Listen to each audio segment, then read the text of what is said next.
Okay, should we go ahead and, are we ready to get started? Are we up and going, Mr. MacDonald?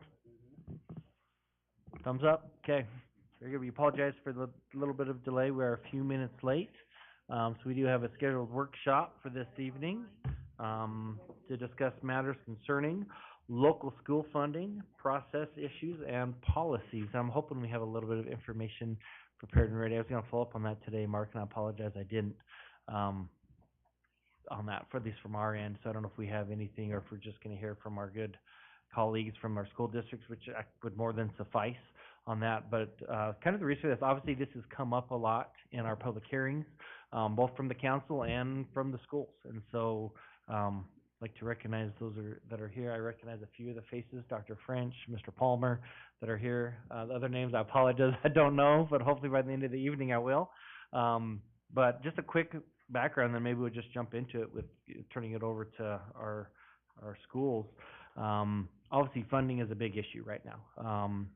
I think just in general, but I know especially in constructing new schools, as we've had more residents coming to the city.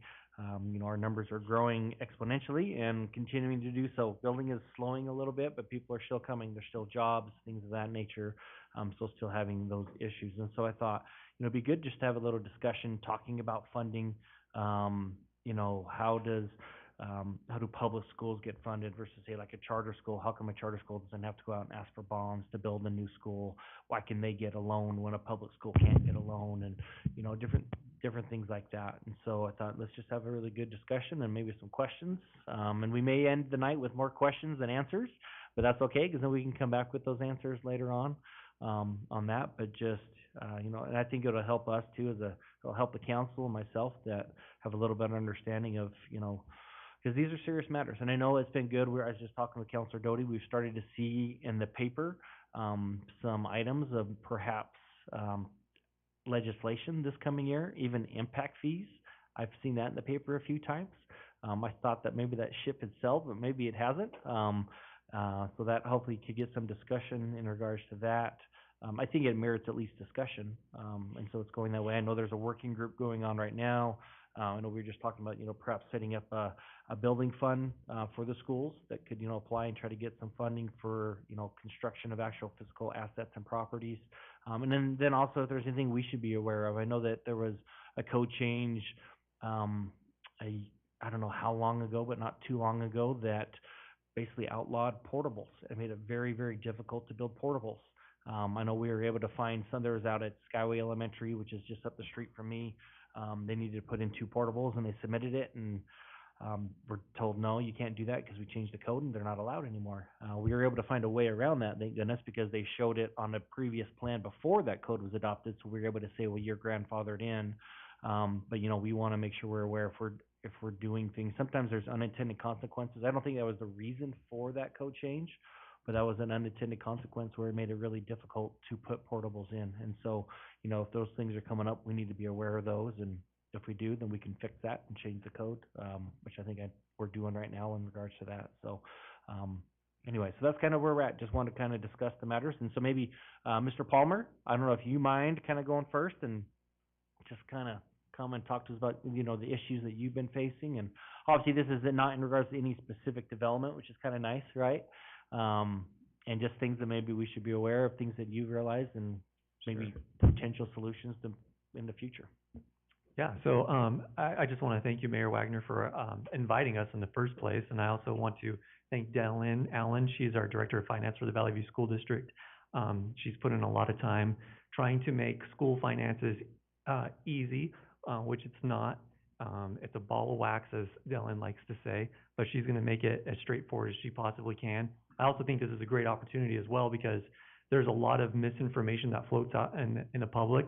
One specifically is Idaho Freedom Foundation likes to put out numbers and say that it's inappropriate for school districts to be bonding for millions of dollars when we're just sitting on millions of dollars, as if we're being financially irresponsible or overtaxing people when it's not appropriate, when they don't quite accurately understand or publish the correct information. So we'll take any opportunity we can to help set the record straight and educate our patrons as best as we possibly can with a difficult subject, really. So with that being the case, I'm going to go ahead and introduce Dylan Allen, our Director of Finance, and she has a PowerPoint that she'll guide us through, and she'll be able to take questions afterwards. Excellent, thank you so Thank you. much. So yeah, if you don't mind, come forward and if you could just let us know your name again, we would appreciate that. It's very nice to meet you. Thank you for being here. Thank you. My name is Dale Lynn Allen. I am the Director of Finance for the Valley View School District. And tonight I put together a presentation for you, thank you, which is my best attempt to simplify public school finance. As Joey said, it is very complicated. And so I know we have a limited time frame here tonight, so I've done my best, maybe in some cases, to oversimplify, but we will do what we can as we go through. Again, thank you for the opportunity. I really enjoy what I do, and sometimes I get excited and passionate when I talk about that, so I will try to take deep breaths as we go.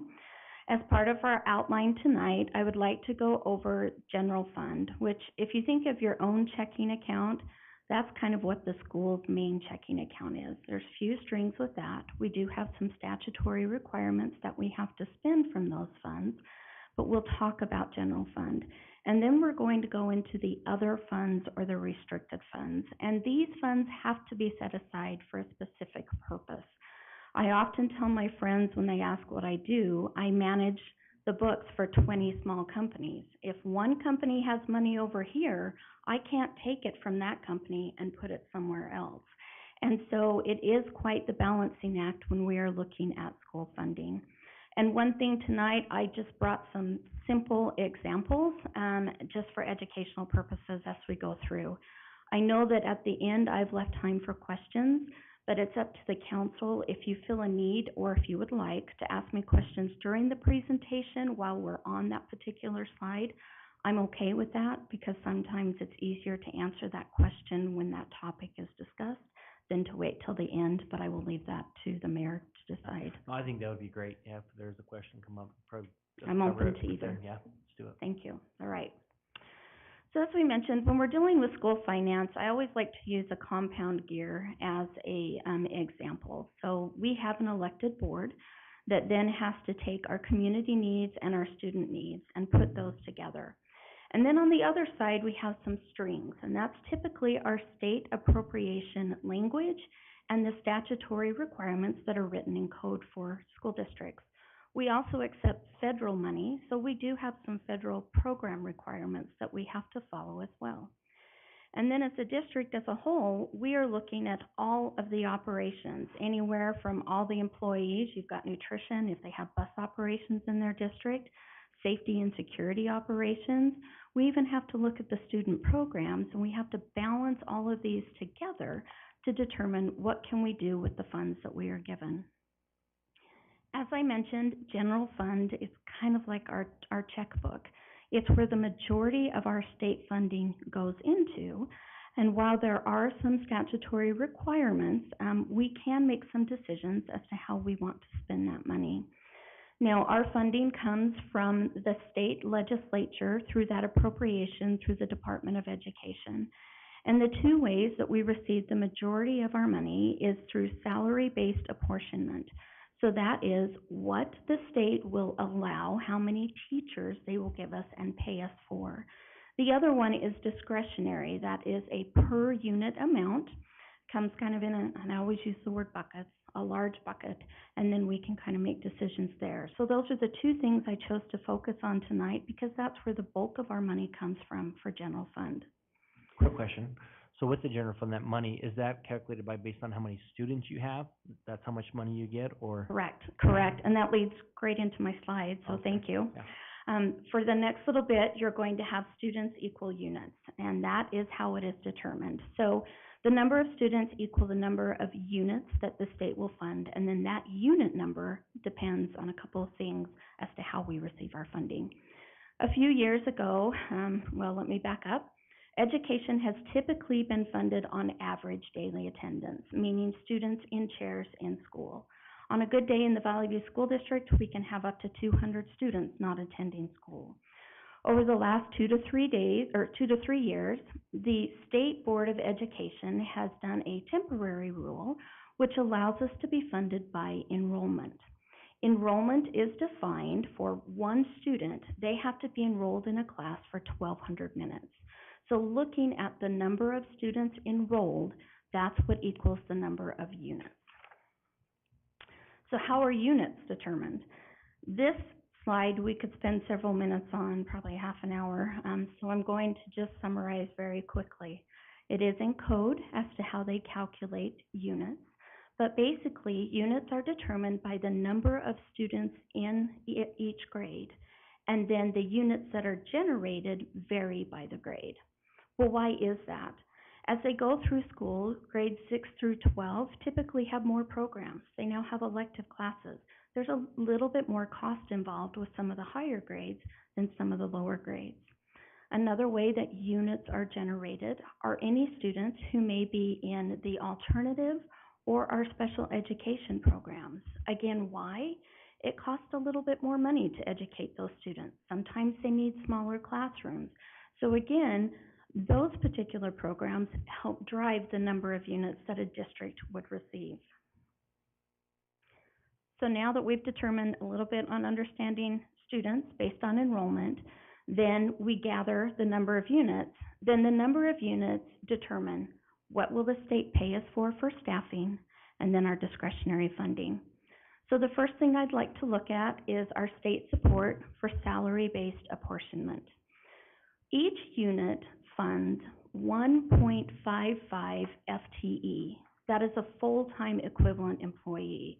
So one unit gives me approximately 1.5 full-time employees. Now they break that down into certain categories.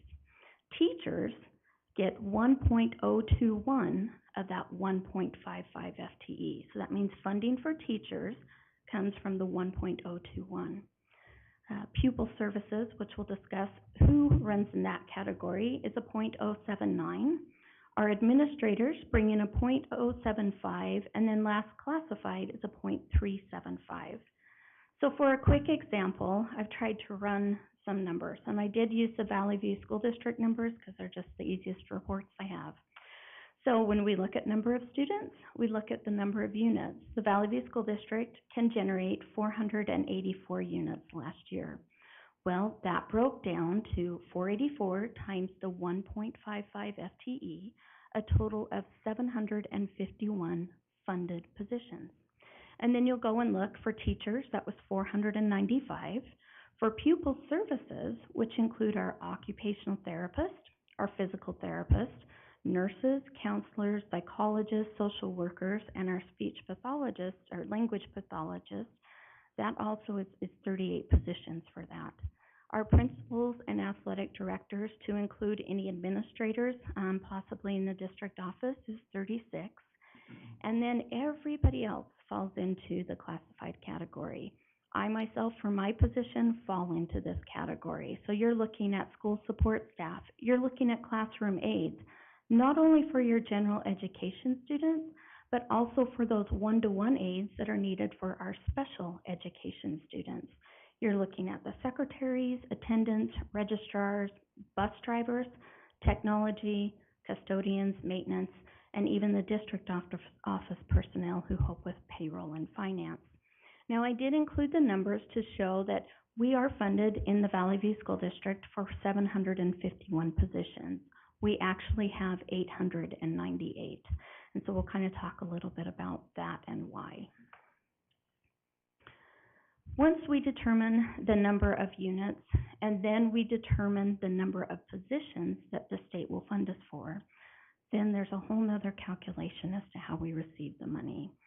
And so teachers and pupil service staff are lumped into what we call a weighted average. And that varies by district. It varies by who you hire. So if you're able to hire somebody with a lot of experience, you're able to receive more money for that person. A school district that can only hire brand new out of college, they receive less money for that person. So they put all these varying teachers into this bucket and come out with a weighted average. They times that weighted average against the $495 that they tell us that they'll pay us for teachers.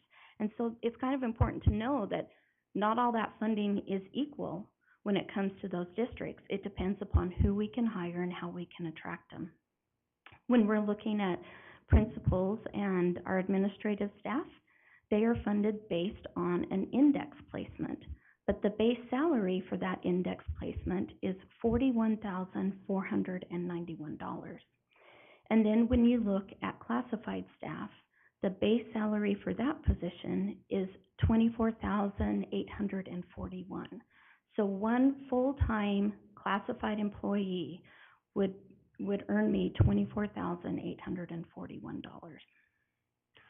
So real quick, so is that saying that, look, I'm thinking of, the athletic director at Caldwell High School. Mm-hmm. So is that saying that his salary is $41,491, or what goes into, it's gotta be more, I hope it's more than that, because he is like at every, I don't know how many hours that guy works, but he's everywhere, so. Exactly. I appreciate the question. When you look at an index placement when it comes to administration, they're looking at years of service and then they go over at those degrees.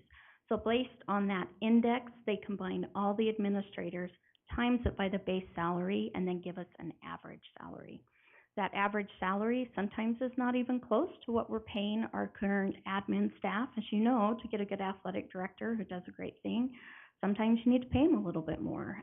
But that's kind of how that is calculated. Does that answer your question? Okay. Any other questions before? Okay.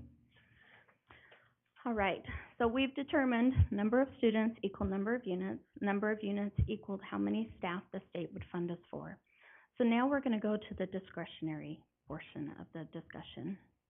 Discretionary dollars are basically a certain amount of money per unit. Right now, that amount is $35,924. However, the appropriation language said we would like you to spend $19,698 for health insurance costs, and then use the remaining $16,000 and some change for true discretionary dollars. Now, when we're looking at discretionary dollars, I wanted to make the council aware of some of the required statutory expenditures we have to do with discretionary money. First of all, when it comes to special education, we have what's required maintenance of effort. That means that I have to spend as much as I spent in the previous year, plus $1 to show that I'm gradually increasing in our special education. That comes out of general fund.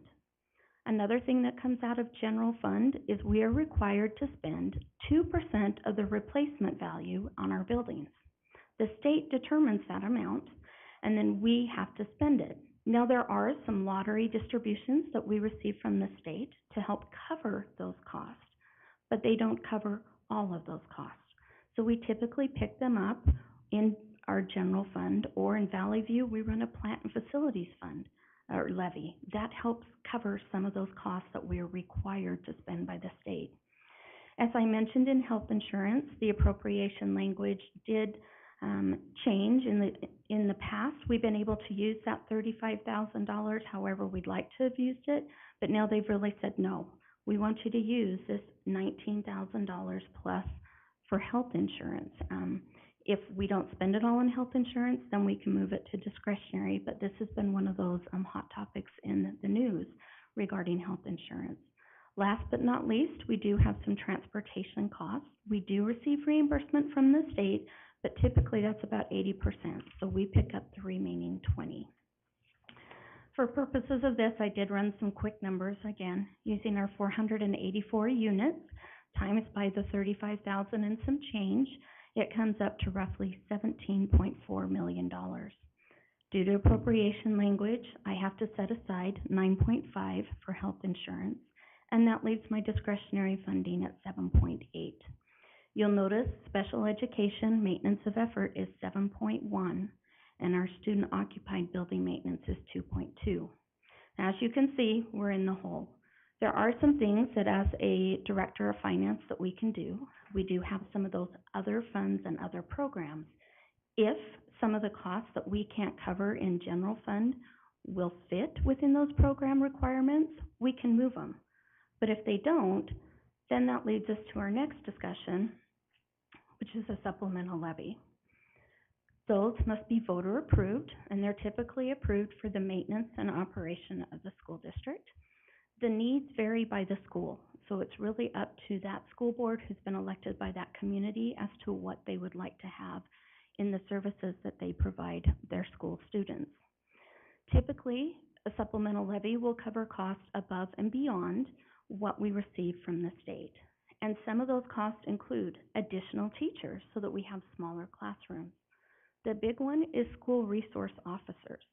We're not funded from the state for any type of safety for a lot of those positions. We have our nurses. If they are not a certified through the state of Idaho nurses, we pay them from our levy. We have our special education additional classroom aides that we need. Any after-school tutoring programs, those are there. Then our student programs. So you have your performing and visual arts, your drama, your athletic programs. In elementary, it's your art, your PE, and music. And then even our technology programs and our STEM programs. So there's a lot of extras that a supplemental levy can help provide our students. I'm in a unique situation. Before I came to Valley View into this position, I actually worked for a small rural school district that didn't have a levy. And so it's been very interesting to see the programs that the Valley View School District can provide to their students versus the programs at the other school I worked with. There is a vast difference, and it is very difficult to run on just the money we receive from the state. Last but not least, when we're looking at our general funds, it's our fund balance. Now, to me, it's easier just to say our savings account because people tend to understand what a savings account is. But why is a fund balance important? Well, first, it does affect kind of our credit rating. It helps us determine some of our interest rates on bonds. The investors are looking and showing, okay, they're financially, fiscally responsible, and so by having a fund balance, they are interested in investing in our bonds. It also helps with cash flow. We're paid about 4 times from the state, and so in between those payments, it can help carry some of those expenses. As always, if we had an emergency, our board could utilize those funds. Oddly enough, when you're looking at a fund balance, and this is probably the toughest thing for our taxpayers to understand, it is recommended that we have anywhere from a 3 to 6 month fund balance. And they look at that as an operating balance. So in the Valley View School District, just to keep the lights on and just to make payroll for 1 month, it's about $5 million. So when you're looking at a 3-month operating balance, we need a minimum of $15 million. It's 30 if we're looking at a 6-month operating. So you can see there's concerns from the taxpayer and a balance that we do to make sure we're being fiscally responsible and we have the money available, but yet also balancing that with the needs of what our taxpayers have. Now that concludes at least the general fund portion where there's fewer strings. The next one I'd like to go to is our other funds or restricted funds. Are there any questions at this time? Have I lost anybody? Any questions? No? Okay, yeah, Okay. charge ahead. Thank you. All right, when we talk to other funds, these funds are specifically set aside or restricted for a certain purpose. They have a lot of strings attached. Some of the examples include we do receive some state special distributions, but again, the intent from the legislature and the appropriation language determines how we should be spending those funds. Career technical, Medicaid, our federal programs, and then the big ones, the bond, the capital projects, and plant and facilities, and even our COVID funds. Those are all set aside for specific reasons. And so I want to address some of those as we go through. I did some general categories here. I don't think I have all of them listed, but from our state special distributions. The largest one probably is our bond levy equalization. This is the portion that the state guarantees to pay on our bond interest. So investors look at the bonds and say, oh, do I want to invest in those bonds? They usually do because they have the state of Idaho backing. That money that I receive has to go to the interest payments. So I set it aside in a separate fund to protect it. I can't take it and use it for teacher salaries. I have to use it on the interest payments for the bond. The other thing that we receive is some IT staffing and some technology money. I can tell you that based on where education has headed over the last several years, that money does not come close to what we need to have the technology directors and to have the devices needed for our students. Literacy intervention, a lot of school districts are using that to help pay for full-time kindergarten. The state currently only funds half-day kindergarten, and so those monies have been helpful in that. Safe and drug-free money, there is a little bit of money there. Now, for the Valley View School District, we receive about $114,000. That pays for one SRO, just one.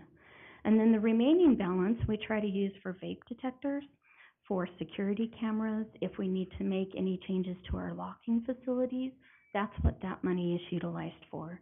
And then last but not least, we've talked about the lottery dollars that we receive. So these are the state special distributions and how they are appropriated. Quick question, vape detectors, is that like a metal detector that when kids walk by, it detects that they have a vape on them, or what's a vape detector? Isn't it the smell? Mhm.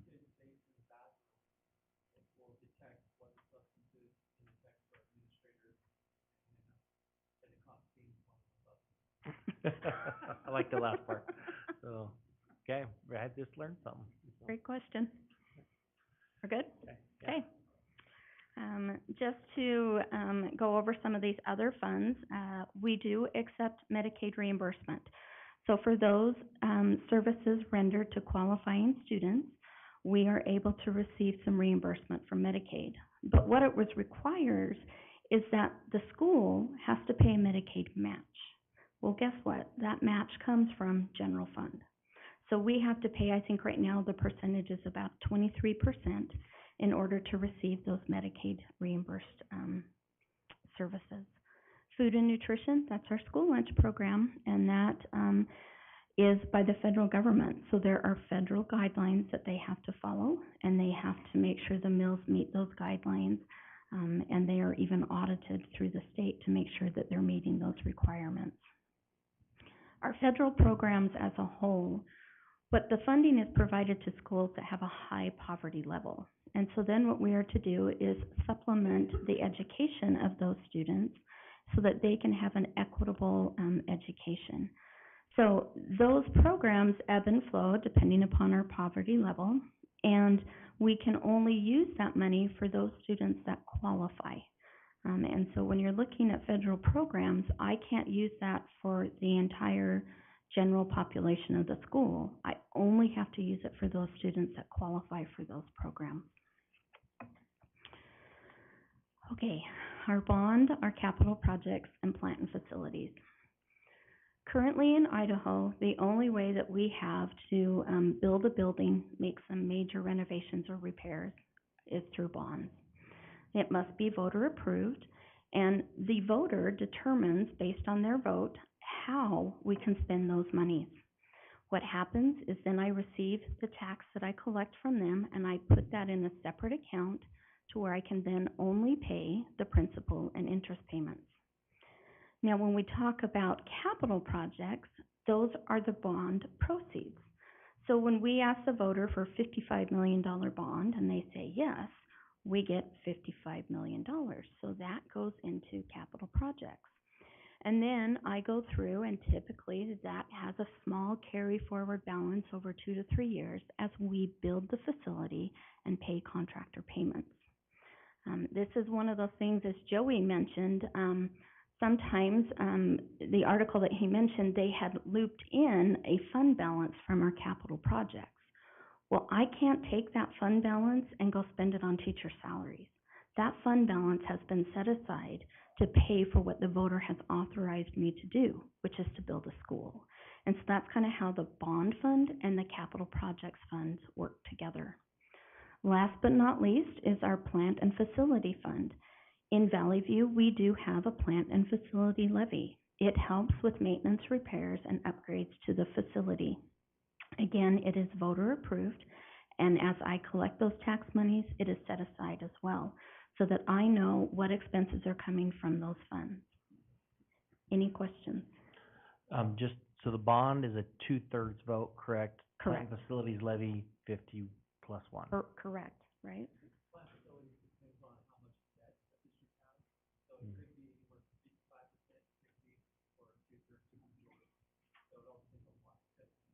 Okay. Thank you. First time I've dealt with a plant and facilities levy, so thank you, Joey. All right, other questions? Any others? Okay. Okay. Okay, we're good? Okay. Some things I wanted to share about the bond. In talking to some of our taxpayers, there seems to be a little bit of confusion.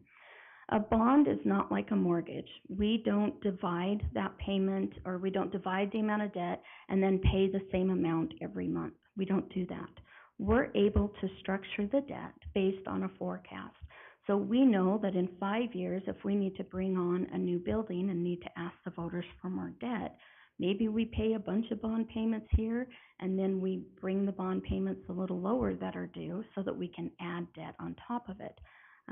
So there's some structure that we can do, which is unlike what maybe we're used to seeing in a mortgage. Now, there are a couple of things that we cannot do when we're doing these numbers. First of all, a district cannot increase the outstanding bond amount. So that means if the voters approved $55 million, I can't do some fun math in the back room to try to get it to go to 65. The voters approved 55. That's what our bond is to be.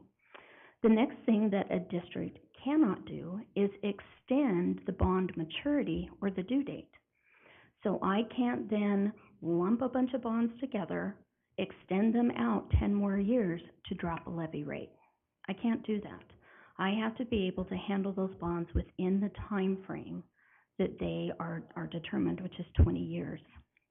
Now, when we're looking at both of those things, sometimes, yes, we do refinance a bond, but we can only refinance it by staying true to the first one. Can't get any more debt. I can't change the debt, the length of the debt, and I can only refinance if I save the taxpayer money. So there are things in place when it comes to bonds about what I can and can't do with those bonds, and I think that's sometimes some confusion. Some of our taxpayers say, oh, well, it's like my home, I want to pay off credit card debt, so I add it to my home and then I extend 10 years. We can't do that with a bond. That's not how bonds work. The last one that I mentioned is COVID, and these have been one-time funds that we've received from the federal government. They came out in 3 different waves. First was ESSER 1, ESSER 2, and ESSER 3. The thing about the COVID dollars or these ESSER dollars is that in order to unlock the door to actually use them, the expense has to be related to COVID. You would not believe the number of vendors that come into my office to tell me how they want to spend our COVID money. And I look at them and say, yeah, but if I don't need that expense due to COVID, I can't just use those funds. And so then, once we find out if the expense is related to COVID, then there's 15 items that the federal government says has to fall into these categories. And so they too have their own appropriation language when we're looking at spending these funds. The last of the ESSER funds, which was ESSER 3, those funds do expire in 2024. Lots of districts across the state have used those ESSER funds in different ways. The bulk of our funds we have used for technology to help with one-to-one devices or to make sure we had technology for our teachers to help those kiddos. There's been a lot of learning loss over the last few years, and so we've purchased curriculum to help, especially in math and reading. Those are some of the items that the Valley View School District has done when we're looking at spending those ESSER monies. I always try to break it down as simply as possible, and so I've done some comparisons for hopefully the general public. Just when you hear the word general operating budget, think of your own checkbook. While you do have some budgeted items, maybe that's mortgage, rent, a car payment, utilities, hopefully at the end of the month you have a little bit of money left over that you can maybe decide where else you'd like to spend it. That's typically what our general fund is. When you look at other funds, those are the restricted funds. So think that you are trying to save for a down payment on a house. No matter what, you're not going to touch those funds. You have set that aside. That is there. Or even a retirement account. You know, if you pull money out of the retirement account, there are penalties. So it's kind of one of the ways to think you don't want to touch those funds. That's what we talk about when we talk about other funds. And then last but not least is the fund balance. It's the savings account. Just like with you or I, if we were to go to have a loan, Our savings account does help our credit rating. Very similar for the schools. I'm grateful to have a small savings account to help with emergency situations, and also cash flow if we need it. So when we hear some of this terminology out in public, I'm hoping that you can kind of have some comparisons now, from maybe your personal finances to maybe how they relate a little bit to a school district. Overall, public school finance is extremely complicated. There are several moving pieces and parts. Again, as is mentioned, we receive funding from both the state and the federal government. We have appropriation language and statutory language that determines how we can spend those funds. And the fun part of my job is that those can change from year to year. So depending upon what the legislature would like to do, that can affect how those funds are given to us.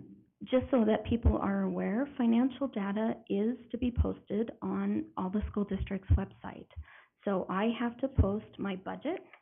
We have to post monthly expenditures.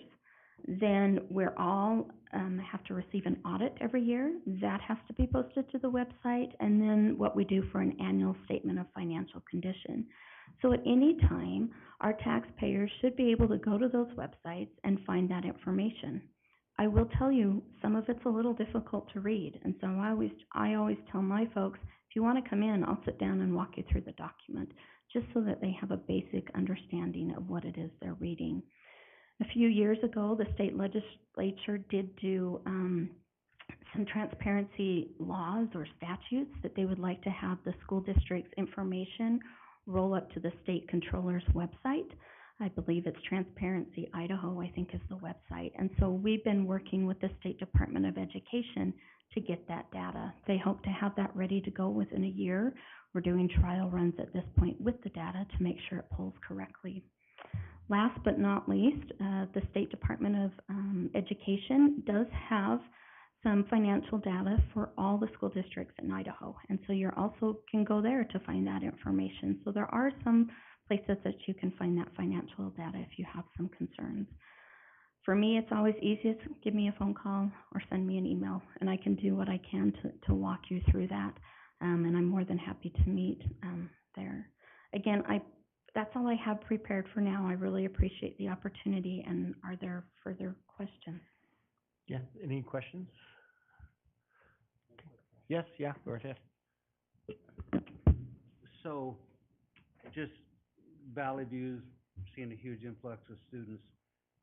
Does that mean, is that a good thing as far as more units, more money, or does that wash out and mean not a big benefit? How does that look financially? It is a good thing for us because the number of students does affect the number of units. Our biggest problem right now is our facilities and the overcrowding of facilities.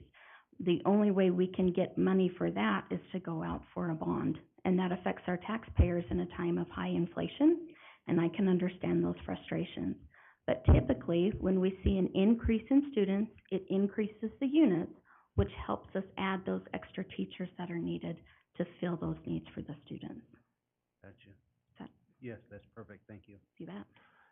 So I might just throw a question out there, and if you want to pass on it, plead the fifth, go right ahead, or just really looking for your personal opinion, how do you see it? Impact fees get talked about a lot. There's no way an impact fee could be high enough. I guess you could, but it'd be just out of reach to build a school. I mean, it could be used for other things, but what, I guess, the magic wand is the way to provide for opportunities to build schools like that. I mean, or funding. What better? If you could have the funding you need, what's that magic formula or the magic? I think, and again, this is tough because I'm now giving a personal opinion. I'm not speaking as a Valley View representative, so I want to make that clear. Sorry. I don't want to, I always have to make sure I report to a board, so I'm not speaking for the Valley View School District. Again, it's going to have to be a combination of the legislation, working with the Senate and the House to figure out the best way to do that. We have heard back from our taxpayers that taxes, they would prefer not to pay those. But that's what we have right now. And so ideally, would it be nice if the state legislature could do it? Yes. But I also know that it depends upon buildings. They've talked about standardizing the type of building. Well, as you know, different school districts have different buildings for different programs and different things. So I'm not sure that I have that magic answer, but I do know that it would take work on both sides to try to find something that would help with that. Very good. Do you have a question, Councilor Stanek? Mayor, Yeah. we all know that the state has a enormous tax surplus. Have your officials gone to the state and asked for them to pay the bonds off or anything like that, or made any? I have not personally gone to the state. I know that we have several lobbying organizations. We have the Idaho School Boards Association and the Idaho School Administrators Association, that they work with the decision makers at the legislature to try to find out how to help with that surplus and what's the best way to get it to the school. I have personally been in talks, or have gone and talked to our representatives about the health insurance piece, but I have not gone and talked to them regarding the bond or building. I was just wondering if we have enough support there to make sure we get our share of that tax surplus. And the other thing, I've been in conversations, email and on the phone with Mr. Palmer, and I know that coming from a business standpoint, anytime things get rough, we try and cut someplace. And when I went through the organizational chart, and this was just off the top of my head based on numbers and everything, and I cut about 12 or 13 jobs out of the hierarchy at the district, and most of those are two vice principals under the principal himself. And of course, Mr. Palmer told me that, that's not sustainable, but sometimes when we are in an era of where taxpayers are just being taxed out of their homes and everything, sometimes we have to make those tough decisions. But he mentioned that it was hard to fill those positions, and whenever, say we did eliminate, I think it was 12 or 13 positions I had, and he mentioned it was pretty hard to get those positions back just because of the pay levels and some other things. Is that? Sometimes that does happen. I've spent the last 10 years in education, but my background is private industry and finance. And so when I came into education, I thought, why is it so complicated? And they really don't need all these people. My opinion has since changed. And the reason it does is because our principals are literally in meetings with special education parents and students almost all day. State statutes require them to go into the room at least twice a year to do evaluations. So our principals are already tapped out on some of their required duties. And that doesn't mention breaking up a fight that happens in school, dealing with any employee issues that happens as well, or a concerned parent that comes in. So some of those positions, you're right, if we're really struggling to cut some of those, we'll be looking hard to look at what positions can we cut.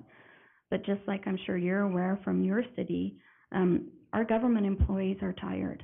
They do a lot on low wages. And so we are trying to balance overworking our staff with the needs of a school district.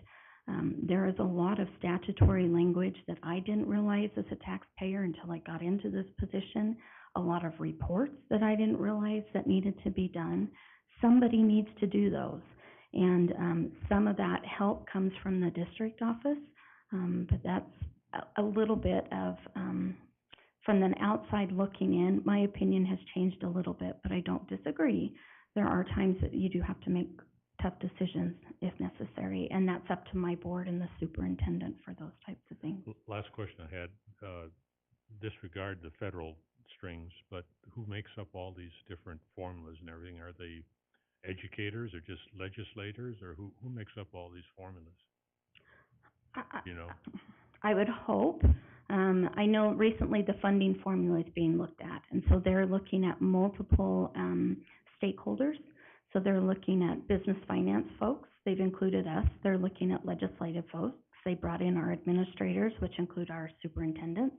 They have brought in school board members. So they are trying to bring people to the table that it affects. So when those changes are made or input is needed, we're covering all bases. A lot of our stuff has been written in code, and I can't speak to how they've come to those decisions, but I just know on the health insurance piece, that circulated quite a bit amongst various education groups to give feedback. And I believe our next topic will be the funding formula, and committees are put together as well to help with that. Great. Does that Thank help? you. Great, yes, thank you so much. I would like to give Dr. French a few minutes. Would you like them, or? Yes, or, yeah, please, if you don't mind, come over. I know we're running close to time, but I want to give you a chance to say a few words and maybe just kind of, your thoughts and Yeah, well, thank you, Mayor your Wagner, and magic thank wand. you, I appreciate this. Of course, at any time someone says, Shalene, would you like to talk? I'm like, of course I would. And I do appreciate Valley View's situation. I appreciate the presentation tonight. I think we could have that presentation across the state with legislators as well. It is a complicated formula. It's trying to make a uniform and thorough education for all children in Idaho. And as you know, just as neighbors to Valley View, Caldwell is a completely different looking school district than across the street in Valley View. The students who attend Caldwell do not look like the students who attend Valley View demographically, economically. It varies. And so that formula is trying to address all those needs. Special education has, when public schools were created, when that came about, I do not believe that anyone thought that we would be educating children with special needs.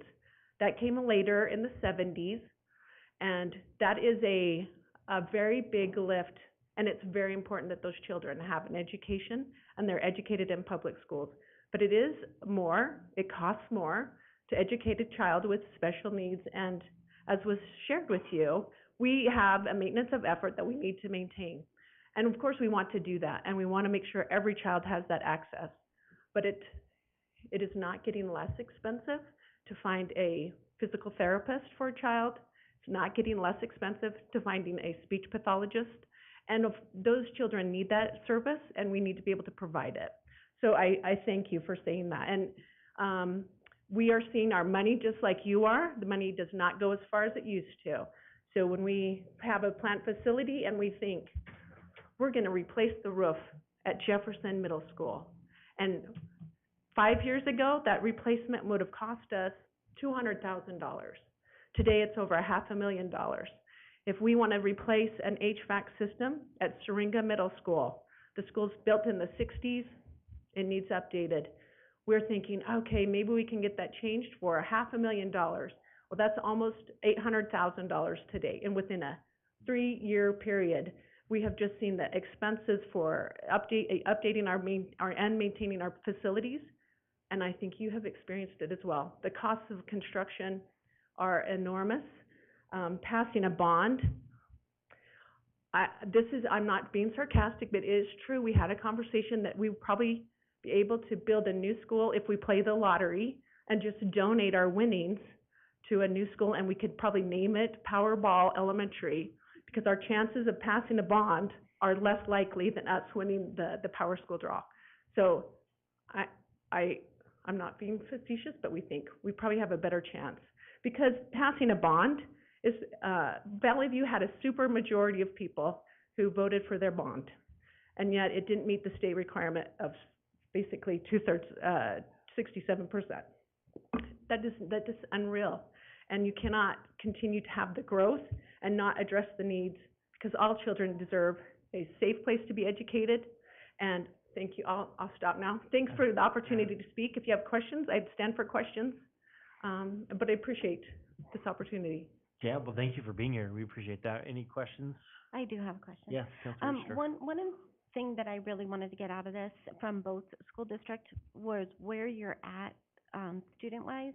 Mostly because every time, we have somebody come in that's building, we hear how overcrowded the schools are. And what I'm trying to find out is how overcrowded the schools are, like where we're at, how far behind you are as far as your funding versus your students, that kind of thing. I don't know if it's a question you can answer tonight or something you'd have to put together, but are you able to house, 1,000 students, and do you have 1,500? That's what I'm looking for. Sure, and again, thank you. I think that's why Valley View and Caldwell are so different. Mhm. So, in Caldwell, we have seen a decrease. Our student numbers have decreased since 2019.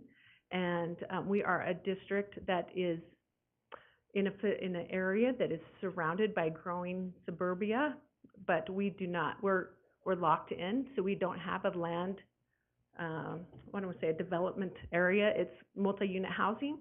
It might be an RV park that, is being looked at for some temporary or permanent RV parking.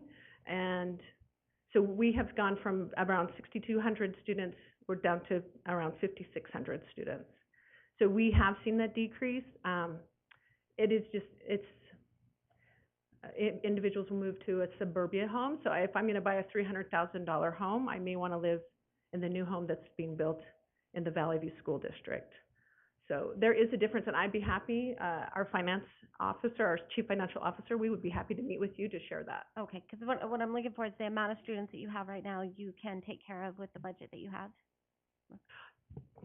Yes, we can, because we have a supplemental levy. Okay. We're still running, the state apportionment does not meet the, difference.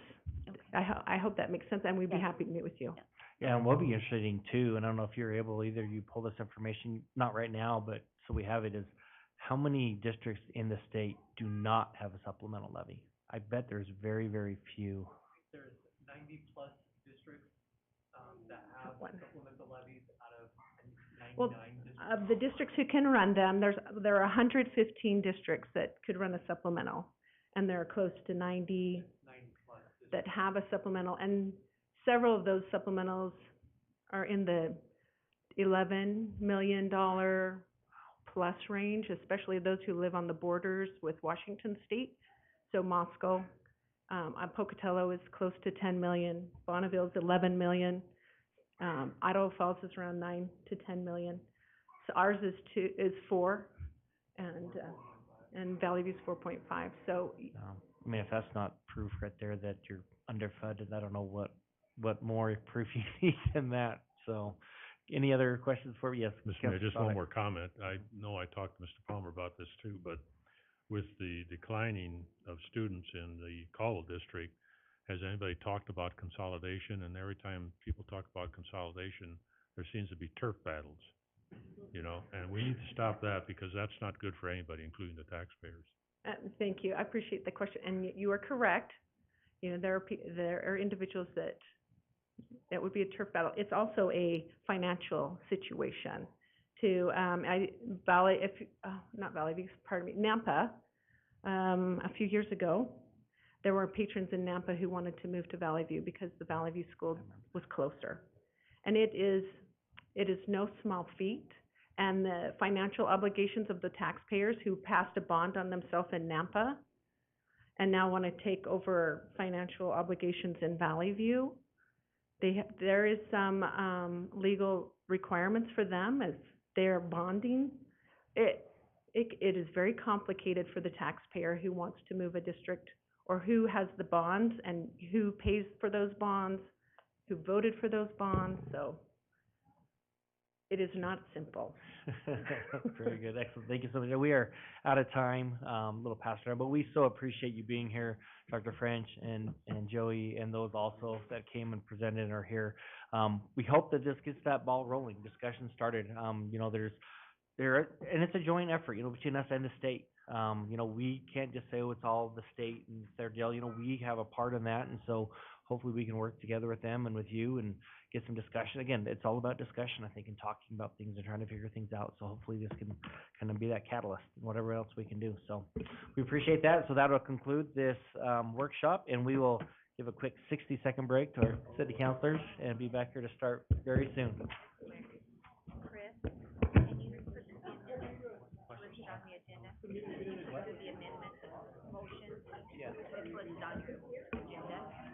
And then we've got some pastors here tonight. Thank you. They could go proclamation and anything else that apostle, they've got some other obligations tonight. And so they asked if they could do the prayer.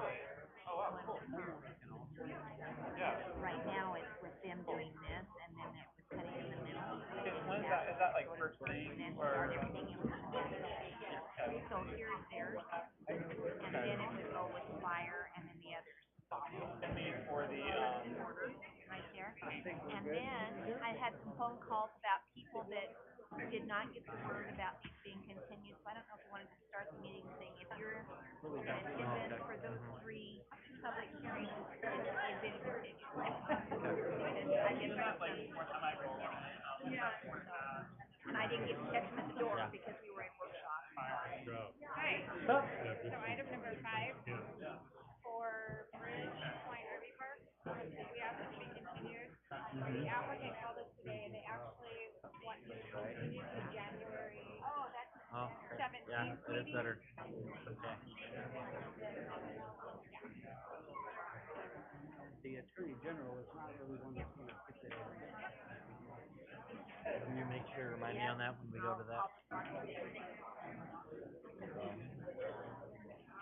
And I don't usually follow that, so you may have to write it on if I forget. I'll make sure I don't forget. I usually follow the one on my computer.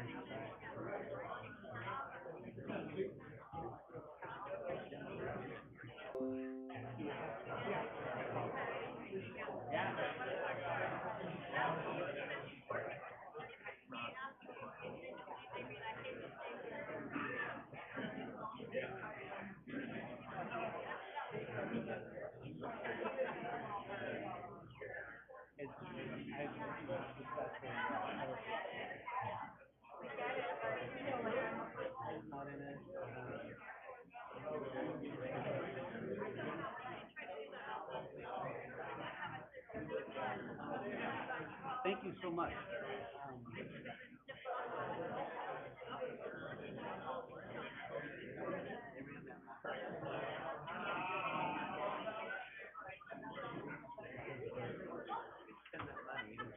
Pancreatic cancer month. Golf course used to be, we can't do that, we can't do this. Sat down in this March.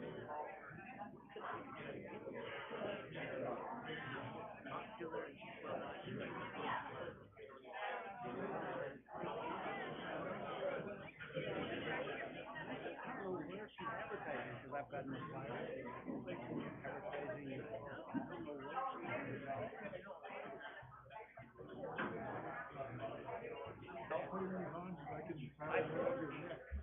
Sweater anymore. Is that not enough? No. Are we ready to?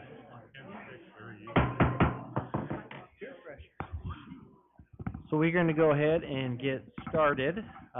We do have a good crowd here tonight. We apologize we are a few minutes late. And I do want to go over a couple housekeeping items before we get to our invocation, just for people that are here that may be not aware that some of these items are being continued that were on the agenda tonight. So I just want to go over that real quick. So if you are here for one of these items, they will not be heard tonight, but will be heard in the future. And we'll let you know what those days are too. So that way you don't have to sit around. You can get back to your normal evening activities. So these would be item 2, 3, and 4 on new business this evening, which is the request by Peregrine Estates. Will be getting continued to December 6th. So if you are here for anything with Peregrine Estates, that will not be heard, or Peregrine East, excuse me, that will not be heard tonight, but that'll be heard at the December 6th. You will not get a new notification, so don't look for something in the mail. This would be your notification. So if you're here for that, will not be heard tonight, but that'll be heard December 6th. If you're here for items 5, 6, and 7, which is Bridgepoint RV Park, that will also not be heard tonight, and that one will be January 17th of next year. So again, that's 5, 6, and 7 regarding Bridgepoint RV Park will not be heard tonight. That'll be January 17th. And then also, if you're here for items 8, 9, or 10, which is the Dollar General store, that is also being continued, and that will be heard 2 weeks from tonight on November 15th. And so again, that's for the Dollar General. So we do apologize if you came out for those this evening. Sometimes it's difficult for when notices get sent out to make sure everybody's aware of that. But all of those items are being continued and are not being heard tonight. So, if you get up and leave at some point tonight, we will not be offended. Understand that. Actually, if you wish to do so right now before we get too far into this, you're more than welcome to do so. Or you can just hang out with us and have some fun. So, but I think the World Series is on tonight, so that sounds a lot more fun than hanging out here. So, okay. Thank you so much. Okay, so with that, we will now go ahead and move forward with our invocation, which will be offered by Mr. Kelly Culver of Recreate Ministries. And after that, so if you please stand for that and then remain standing for the Pledge of Allegiance. Oh, Pastor Jim Porter, thank you so much. Pinch hitting, and it's being a minister, it's normal to see people walking out before I come forward. So no harm, no foul. Let's pray. Father God, we thank you for your goodness to us. We thank you for blessing the city the way that you have. We thank you, Father, for the words of Scripture that remind us that you are pleased with good governance. So we thank these men and women who serve us so well. God, give them extraordinary creativity and wisdom as they tackle the issues on the agenda tonight and then throughout the year. Father, we heard a little bit of the workshop previously. Father, these are big questions that need heavenly wisdom. So, Father, we just ask that for our city and for its leaders. We also pray for the election coming up a week from tonight. Father, we will be glad to see the election cycle finished for a little bit, but Father, we also need, again, good governance. We need to elect good people and people that serve with integrity and character. So, Father, for all these things, we ask in advance, and we give you thanks for doing what you're going to do. We pray this in your name. Amen. Amen. I pledge allegiance to the flag of the United States of America and to the republic for which it stands, one nation, under God, indivisible, with liberty and justice for all. And thank you so much, Pastor Porter. We appreciate that, and you being here. So, Madam Clerk, would you please call the roll? Allgood. Here. Williams. Here. McGee. Here. Register. Dottie. Here. Jody. Here. Very good. All city council persons are here and accounted for. Are there any conflict of interest declarations from any council members regarding any items on the agenda this evening? Okay, so that moves us on to our special presentations, and we have had a request, if we could move our Proclamation C, Declaration of the Day of Prayer and Fast, to do that first. I know there's some people here for that need to get going to other events this evening. So we will move forward with that, and then we'll proceed in the order that's on the agenda. So this is a proclamation declaring November 6, 2022, Day of Prayer and Fasting for Gratitude. Whereas from April to July of 2021, the Idaho Department of Water Resources issued drought declarations in 20 Idaho counties, while the west and neighboring states experienced severe droughts, with Lake Mead hitting record low water levels, potentially impacting water supply for millions of people. And whereas in October 2021 and again in March 2022, we called upon the citizens of the city of Caldwell and its neighboring communities to pray for rain and snowpack to relieve our community from drought, or otherwise give thanks in accordance with their own faiths and conscience. And whereas in April through June of 2022, we witnessed cooler temperatures, late snowpack in the mountains, and unprecedented rain upon the valley. Together, the rain and snowpack provided great relief to the agribusiness, livestock production, wildlife, and natural habitats, as well as raised the water levels in our reservoirs used for irrigation. And whereas the city of Caldwell and surrounding communities received miracles and answers to our united prayers, resulting in relief from the severe drought and dire irrigation forecast that resulted in local farmers and ranchers surviving what was to be a dire growing season, plus the record-breaking 100-plus degree days of August to enjoy a bountiful harvest across the valley. And whereas the people of the city of Caldwell witnessed a miracle this growing season, and we are truly blessed with much for which to be thankful. And whereas, as we count our blessings, let us put our differences aside and unite in goodness and prayer and gratitude. It is up to each of us to find a way to participate in the community by working through the churches, the schools, local service organizations, and the city to help improve the quality of life, strengthen our community, and unite together to make a difference. And whereas we as a community, regardless of our religious background, are thankful for blessings we enjoy living in Canyon County. And now, therefore, I, Jerem Wagner, Mayor of the City of Caldwell, thank God for the refreshing and soaking rain and snowpack that fell upon the fields and in the mountains that invigorated our agricultural economy this growing season. We are grateful that the Lord loves unity, and He provides an abundance of water for all municipalities, including Caldwell, who depend upon that source for daily consumption, agribusiness, and livestock production. We pray for the entire state of Idaho, many counties of which continue under drought conditions, and call upon the good people of Caldwell to regard November 6, 2022 as a day of prayer and fasting for gratitude and for the continued blessings of unity, rainfall, and snowpack over our communities, region, and state of Idaho. And who is here to, or Debbie? Oh.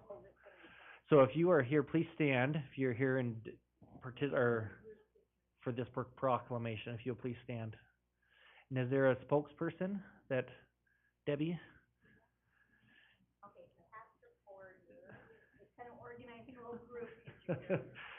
Pastor, you want to just say just a few, while they make their way up, Pastor, would you just say a few quick words in regards to this declaration, the one that we did last year? Yes, I will. We are thankful for this, Mr. Mayor. We believe that God hears and answers. He's creatively engaged in the welfare of people. We believe that, and I know you do too. We saw what happened last year when we began to pray and trust, and the rain fell and the snow came, and we are witnesses to that. We don't take the credit, but we know the credit belongs to the God that we serve and the God that loves us intimately and knows us at our heart level. So thank you for what you have done. Thank you for the recognition, and let's take a picture. Yeah, thank you.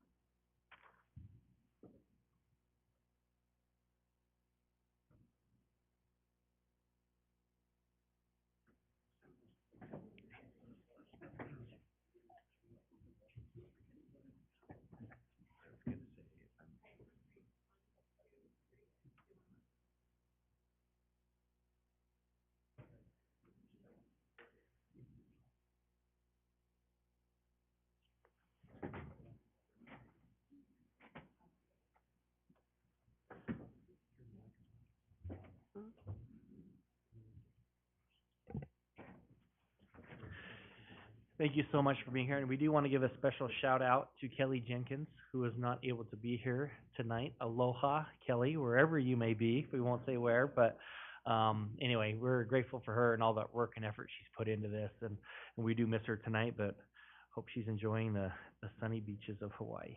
So thank you again for that, and yes, we do acknowledge, last year the blessings that came, or actually this year, and pray for more to come.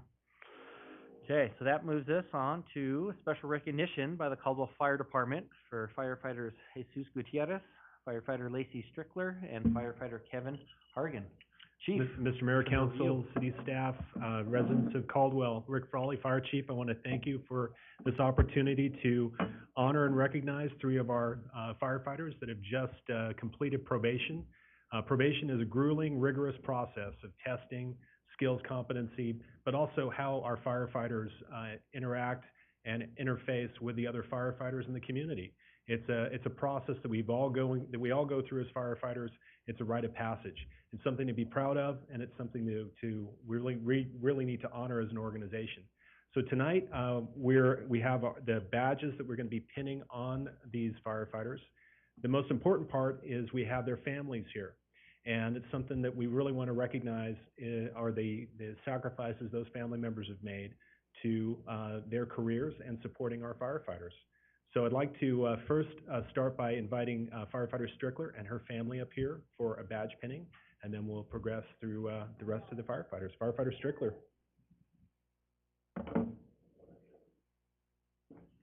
And is your family? Oh, thank you. Bring them on. Everybody gets to go.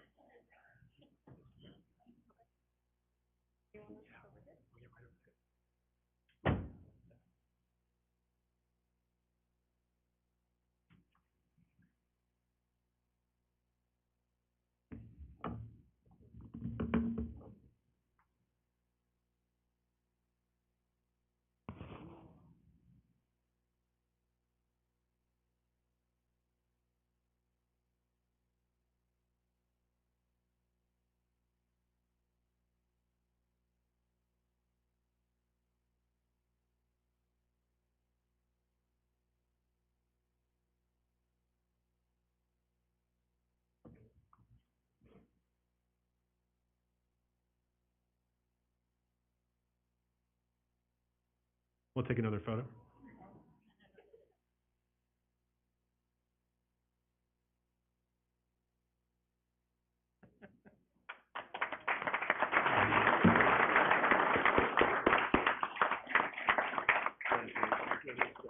And thanks again to the family that support our firefighters. Next, firefighter Gutierrez, would you please come up for your badge pinning?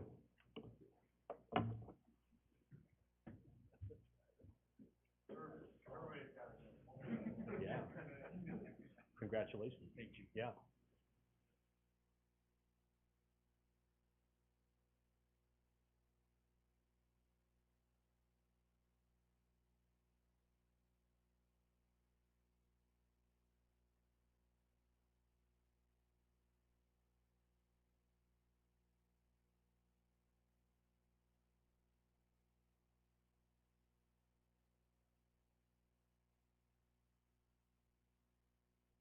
Now that's a smile.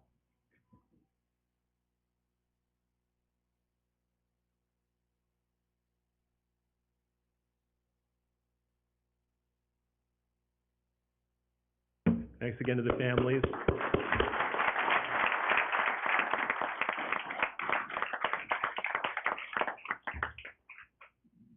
And last but not least, firefighter Hargan, can you please come up for your badge pinning and bring your family?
And on that note, thanks again.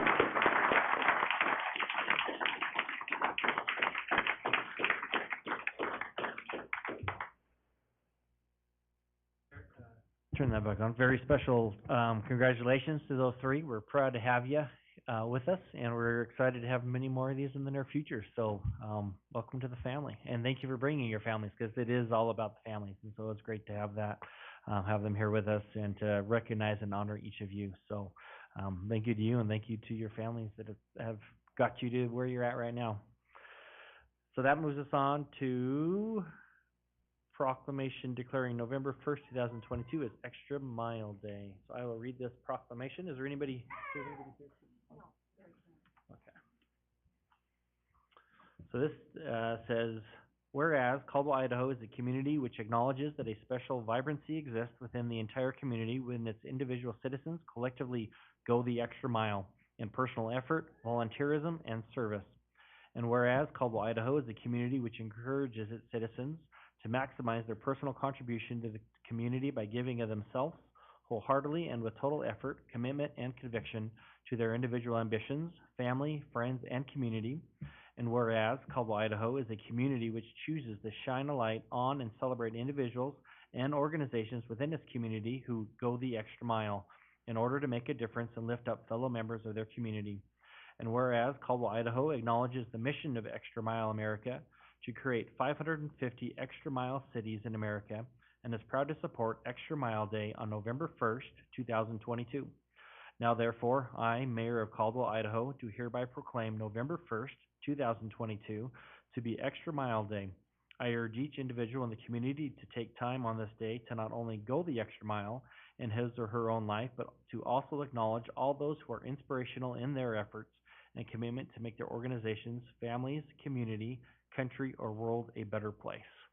And I realize that today is November 1st and it's almost over, so if you missed your opportunity, I'll invite you that on November 12th, you'll have an opportunity to come and serve as that is Wake Up Caldwell Day. So 9 a.m. to 12 p.m., meet at the Treasure Valley Community College building. If you missed today, we'll get you on the 12th. So, okay. And then that moves us on to our next one. Sure.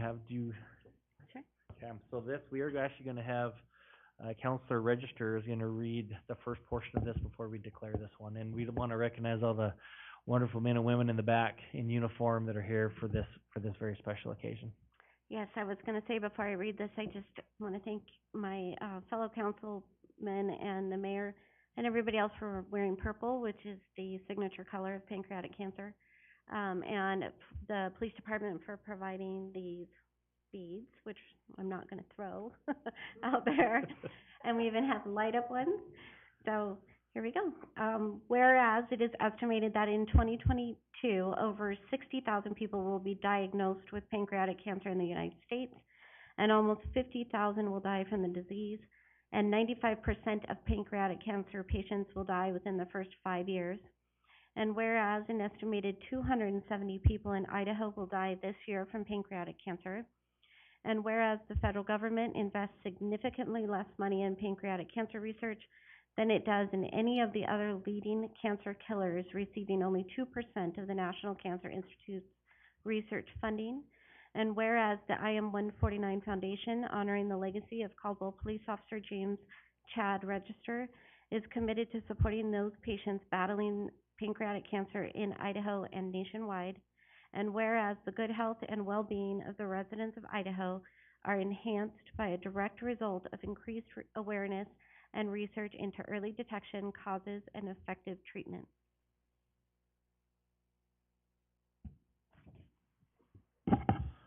Now therefore, I, Jerem Wagner, Mayor of Caldwell, do hereby proclaim the month of November 2022 as Pancreatic Cancer Awareness Month, and recognizes Thursday, November 17th, 2022 as World Pancreatic Cancer Awareness Day in the city of Caldwell in honor of Officer James Chad Register.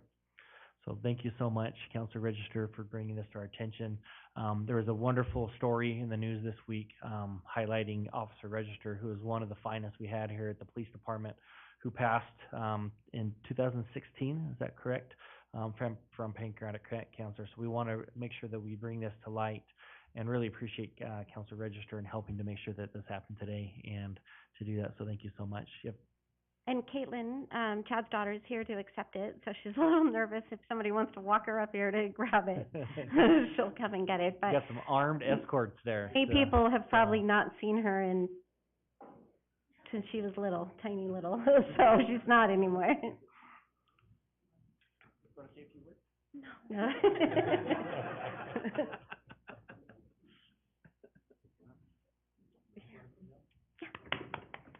Thank you.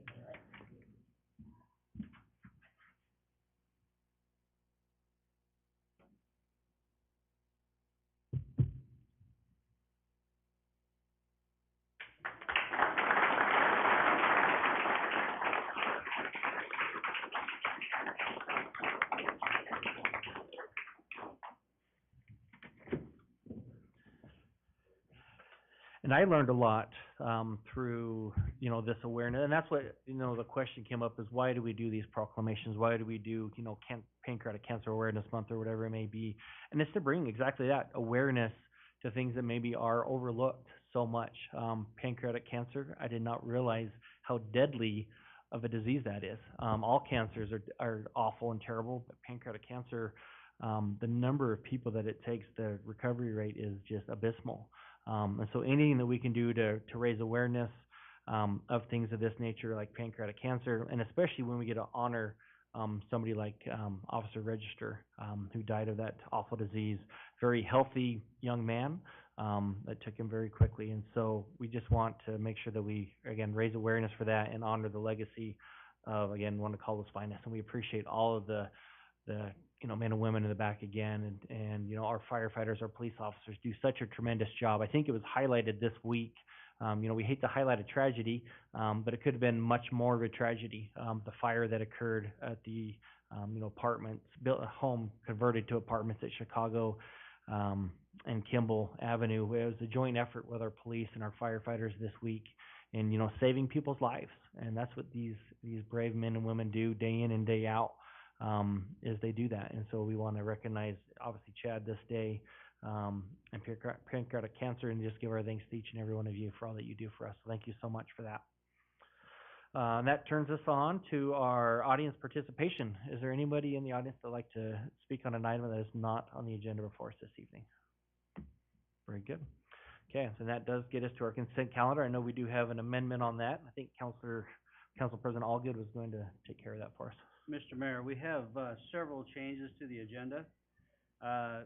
Consent item number 6 will be moved to new business item 1A for further discussion. Consent item number 7 will be removed, and we will be adding a new consent item 1B, which will be number 7. So that will be a new business 1B. Okay, so we have an amendment for we have a motion for the amended agenda as described from Councilor Allgood. Is there a second? We have a second from Councilor Register. All those in favor of amending the agenda as described, please say aye. Aye. Any opposed? That motion passes. So with that, do we have a motion for approval of the amended consent calendar? So moved. And a second? So we have a motion from Councilor Stoddard and a second from Councilor McGee for approval of the amended consent calendar. Madam Clerk, could you please call the roll? Dottie? Yes. Register? Yes. Williams? Yes. Allgood? Yes. Doty? Yes. Okay, and that motion passes. What about And- McGee? Oh, sorry. Okay, it was trending in the right direction, so. Right, well, Yes, please. very good. Okay, excellent. So then that moves us on to old business. I think, let me get that mic there. So old business, action item number 1, public hearing for the purpose of real property being offered for sale, which is located southwest of the intersection of Thomas Jefferson Street and Adam Smith Avenue in Caldwell, Idaho, consisting of approximately 0.82 acres. And is there anybody signed up? I'm guessing there's not. Mark, are you covering this one?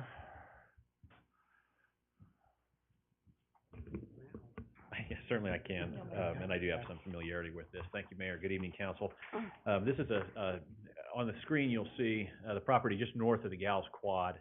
There is a portion of that property that is owned by the city, right there highlighted, and at least it's that rectangular piece that staff feels like is excess and is probably best in private hands on the tax rolls in an area that's seen a lot of redevelopment pressure.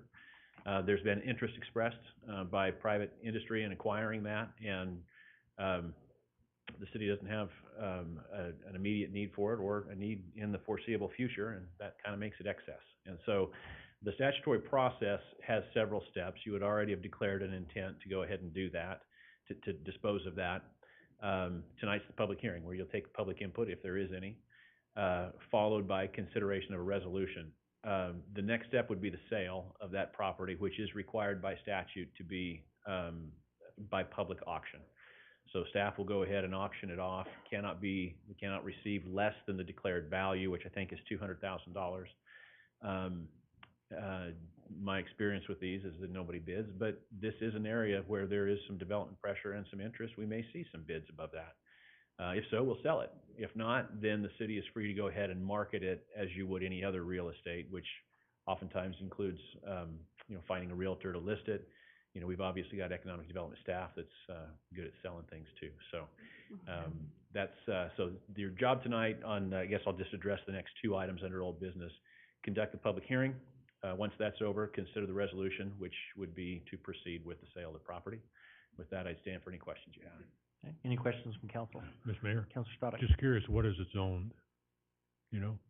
Off the top of my head, I don't know. I think it's a commercial C1, zone. if I remember correct. Rob C1. can pull it up. I believe it's C1, but Rob can confirm that, which would be neighborhood commercial. Go to land use. You're close. Oh, gee, how old are you, McDonald?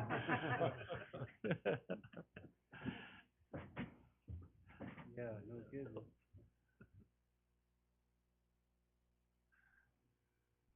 Oh, C2, I apologize, so community commercial. Okay, thank you. Okay, very good. Any other questions? Okay, very good. Thank you so much, Mark. And there's nobody signed up to speak on this item. So with that, I would take a motion to close the public testimony portion of this hearing. So moved. In a second, so we have a motion from Councilor McGee and a second from Councilor Doty to close the public testimony portion of this hearing. All those in favor say aye. Aye. Any opposed? That motion passes. And so then we have the resolution, and I will read that resolution. It's resolution number 386-22. Resolution of the Caldwell City Council authorizing that certain real property located southwest of the intersection of Thomas Jefferson Street and Adam Smith Avenue in Caldwell, Idaho, consisting of approximately 0.82 acres, consisting of a portion of Lot 5 of Block 1 of East Caldwell Urban Renewal, Phase 1, as shown in Book 37 of plats on page 24, records of Canyon County, Idaho, being located in the northeast quarter of Section 35, Township 4 North, Range 3 West, Boise Meridian, Canyon County, Idaho, be offered for sale. Is there any motions for approval of this resolution? Mr. Mayor, Yes. I move that, we approve resolution number 386-22. Very good. And do we have a second? Second. Yes, we have a motion from Counselor, all good, sorry, it's gonna be one of those nights, and a second from Counselor Doty, for approval of this resolution. Is there any discussion on that motion? And Madam Clerk, will you please call the roll? Alden, Yes. excuse me, Williams, Yes. Doty, Yes. Sonic, Yes. Register, Yes. McGee. And that motion passes. And so kind of the next steps is, most likely this will be probably an online auction, on that. I know that there are at least 2 interested parties, which is nice when you're having an auction. So maybe that will help to actually get a bid. When there's one, doesn't make any sense, but I know there's at least 2 interested parties on that. So, and our economic development team has been working on that already, letting them know about this. And so we'll move forward with that. So excited for that and opportunities that'll create for our Gals complex out there. Okay, and then that moves us on to, and this is where we're gonna have to start to make sure I'm following where we're at. So, what is it, our guys? So 1A, we are needing to, so action item number 1 is proposed to be continued to November 15th. I spoke with the fire marshal and he wants to discuss this a little more. So I'd ask for a motion to continue new business action item number 1 to the next city council meeting on November 15th. So moved. In a second, so we have a motion from Councilor McGee and a second from Councilor Doty to move, new business action item number 1 to our next city council meeting on November 15th. All those in favor say aye. Aye. Any opposed? Motion passes. Okay, so now our new action item 1A is approve resolution accepting modifications to the City of Caldwell purchasing policy, increasing the appointed official purchasing authority level to $50,000. Mr. McDonald. Thank you, Mr. Mayor and Council. This is an item that was on the consent agenda, and I appreciate Councilman Doty for pulling this off for a little bit of explanation.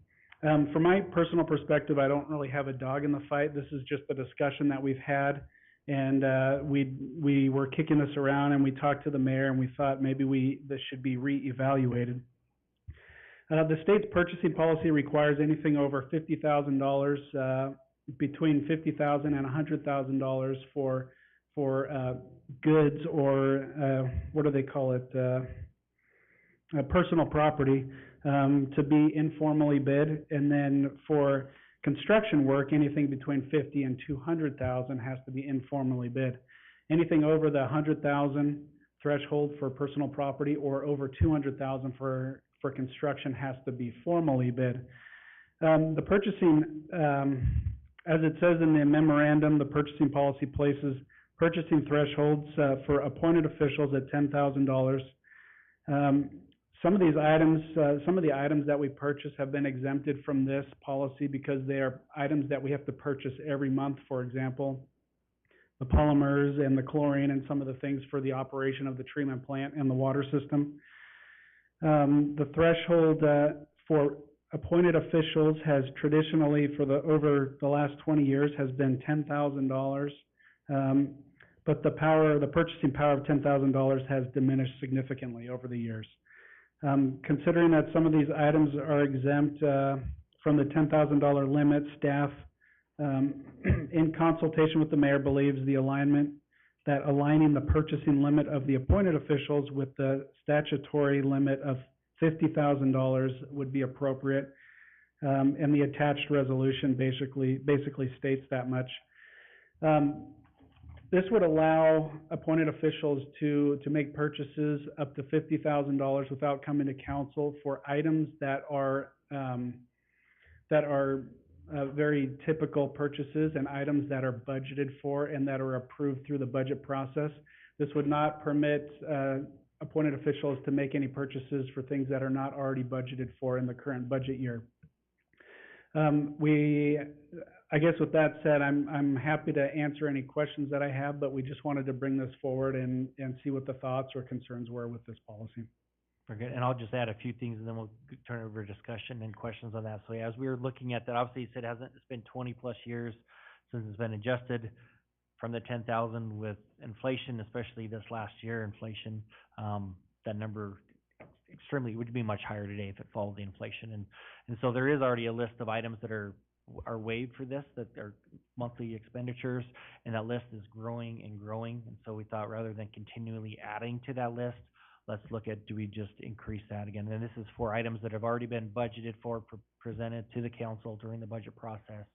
Anything new would have to come to the council regardless of whatever that amount was. And so the thought was to allow that so that they're not continually bringing those items that are just standard, basically budgeted expenditures. Yeah, and Mr. Mayor, if I would add, so items that fall, in this example would be the purchase of a pickup or the purchase of lawn mowers, those types of things that are budgeted for that we are frequently purchasing, that have been already vetted through the budget process, things like that.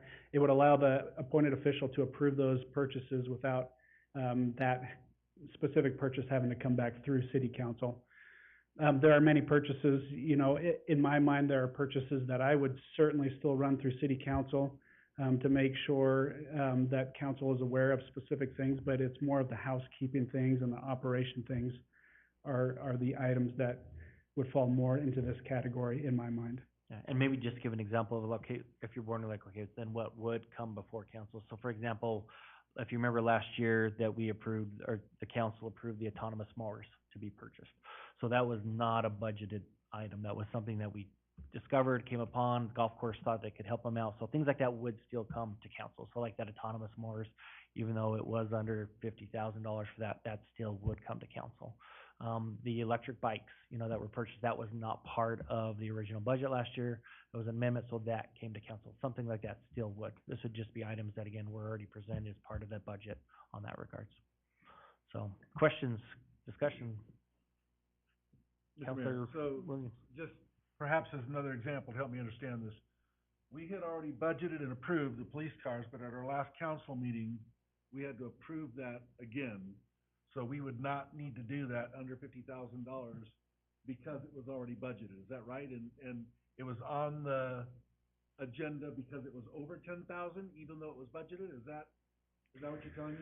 Yeah, so currently right now, everything that's over $10,000 is supposed to come back through council. And it could be all the things that are already budgeted for in the budget, that are very routine, are supposed to come back through council, so council has that oversight. And the benefit of that is there is transparency and everybody knows what's going on. But the downside is it takes staff time to prepare all these documents, and then it's taking council time to review all these documents. And if it's something that's already been vetted through the budget process, and everybody is aware that that purchase is going to happen, and it's a very typical purchase, or a construction project that is already in the plans, then that would eliminate that extra step. And then just another question, just procedurally, then why does Brad have to approve the check, when it comes up each week as being on the, finance committee?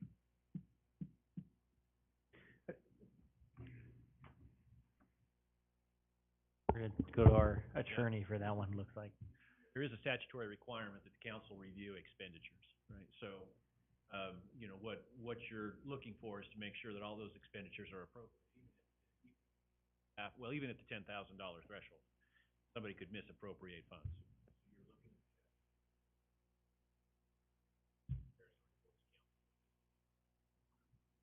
So there's still, kind of a check and balance that would cover sort of all the expenditures. This is eliminating one step, but that's still a fundamentally important thing. So at any time, at any time Brad could say, don't pay that check, it's gotta go before the city council now before we pay that check, even though, I'm assuming we've already been invoiced for it. I'm just trying to understand procedurally the process of why Brad does what he does. Yeah, I think well, and it's a good question, and if we had our finance director here, she could probably do a lot better job answering. I think, Brad, what you were looking at expenditures that have already been made. So those are vetted through, the purchasing department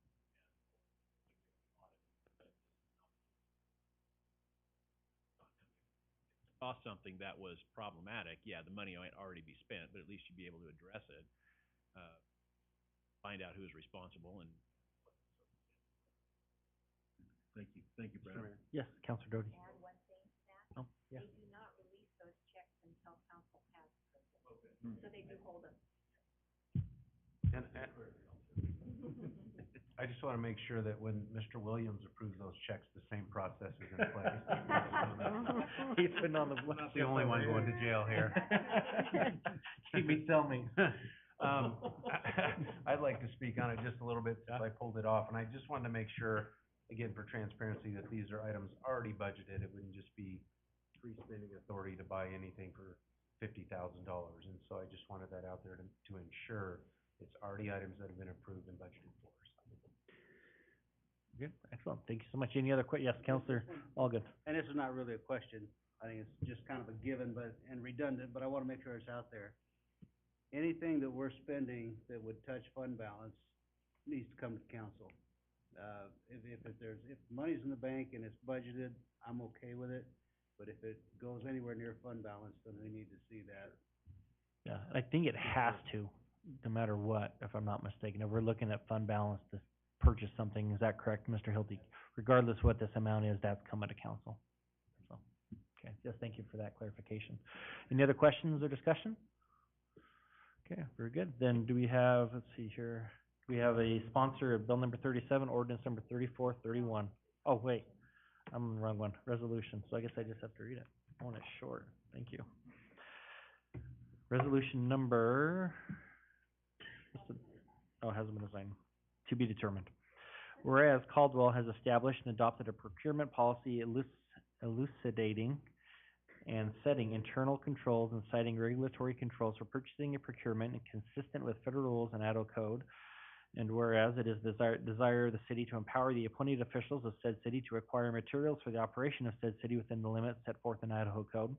Now therefore, be it hereby resolved by the mayor and city council of the city of Caldwell, Idaho, to amend the city of Caldwell procurement policy to set the purchasing limit for appointed officials at $50,000 for both non-federally funded projects and federal micro purchases, maintaining all other limitations and controls as presently constituted therein.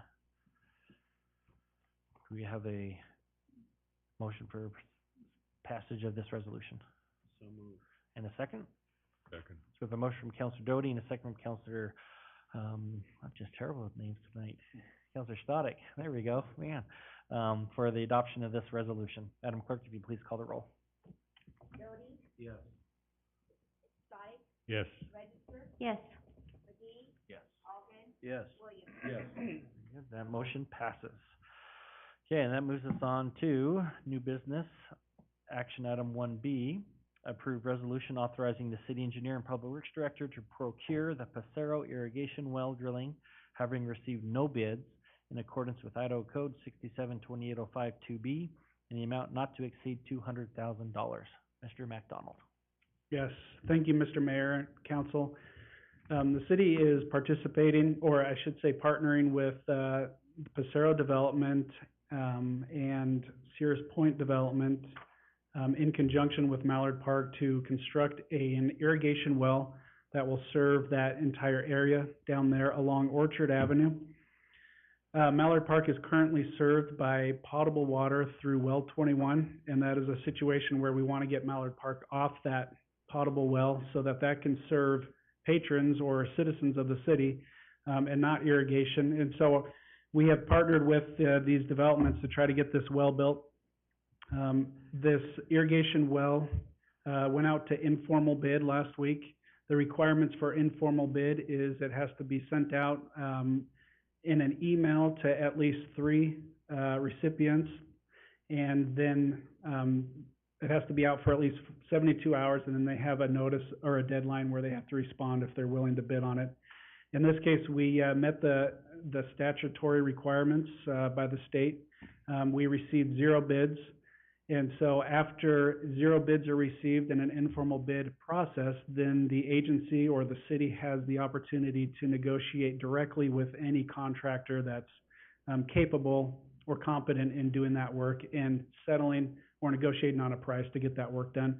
What this is saying here is that we received 0 bids. The bids were due yesterday. We were hoping to have a bid before you tonight, but because we don't, we are going to proceed to negotiate with at least 1 or maybe 2 of the contractors that do drill or well drilling. And we are asking for authority for to be able to establish a contract for $200,000 or less, depending on where we land. The reason why this is a little bit time sensitive is because mud rotary drilling gets very difficult when the weather gets freezing outside, and the costs go way up. And so we are trying to expedite this process to get a contractor on board, so we can get started as soon as we can. And so what this is before you here is authorizing the city engineer and public works director to enter into a contract with a well company, assuming that we are able to successfully negotiate to get them started on this irrigation well that will serve these areas. Very good. Thank you, Mr. McDonald. Any questions? Mr. Mayor. Yes, Councilor Doty. Just a couple. So 1, where's the money coming from? And 2, have we already budgeted for this money to be spent? The money is coming out of the irrigation department, and it is a cost share. The city is covering a portion of it, and then there's also some of it will be covered by the development, some portion of that. And I apologize, I don't have the breakdown for that. Mr. Orton has primarily been working on this. And to my knowledge, it has already been budgeted, and this is something that we have been anticipating. We were certainly anticipating this more than 6 months ago, and so as we put this budget together in this 2023 year, my understanding is that it has been budgeted and we've prepared for this, but I'm happy to double check that for you. Well, Mr. Mayor? Yes. Well, just on Councilman Allgood's concern is mine too, just to ensure that we've accounted for the money and it's not coming out of any of our reserve funds, so. If it wasn't directly budgeted for, then it would be coming out of the reserve that the irrigation department has, not out of the general fund or any other location. Okay. Any other questions? Mr. Mayor? Yes, Councilor. Rob, do the folks that want to bid on this thing, do they know what our maximum price is? In other words, if I knew what that maximum price is and I was a well driller, I'd say it's going to cost you $109,999.99. Do they know that beforehand? Yeah, Mr. Stoddard, Councilman Stoddard, they do know that because that's in state code, so they know what that threshold is. Oh. The objective here is that once we get them to give us a number, we would vet it through our departments, and then we also have a hydrogeologist who works with well drillers, and we would have him look at it. And if he felt like the number wasn't reasonable, then we can reject that and we can go to a second contractor. We certainly want to get the best price we can, and we understand the concern with that. Okay, thank you. Other questions? Okay, I will read this resolution. So this is a resolution of the mayor and council of the city of Caldwell, Idaho, authorizing the city engineer and public works director to procure the Pasero irrigation well drilling, having received no bids in accordance with Idaho Code 67-2805-2B in an amount not to exceed $200,000. Do we have a motion for the approval and passage of this resolution? So moved. And a second? So a motion from Counselor Stoddard and a second from Counselor McGee for approval of this resolution. Madam Clerk, if you please call the roll. Yes. Yes. Yes. Yes. Yes. Yes. Very good, that motion passes. So that moves us to items 2, 3, and 4, which as was mentioned earlier, those are being requested to be continued to December 6th of 2022, and these are new business action items number 2, 3, and 4. Do we have a motion for that continuance? And a second? Second. Motion from Counselor McGee and a second from Counselor Williams to continue action items number 2, 3, and 4 to a date certain of December 6th, 2022. All those in favor say aye. Aye. Aye. Any opposed? Motion passes. I'm gonna fly through these next ones. Then, same for action items number 5, 6, and 7. The date being requested is January 17th, correct? 2023. So this would be a motion for continuance of action items number 5, 6, and 7 to a date certain of January 17th, 2023. Do we have a motion for that? Mayor, just, Yes. I like the way you're doing this. I do know, if I'm looking at this right, that on the agenda, we say 12/6/22? Correct, yes, and I think I should have explained that. So the staff informed us this evening that they have actually asked for another month to give themselves time to get ready for that. So that's why the discrepancy there. Any motions? And a second? Second. Motion from Counselor Williams and a second from Counselor Allgood for continuance of action items number 5, 6, and 7 to a date certain of January 17th, 2023. All those in favor say aye. Aye. Any opposed?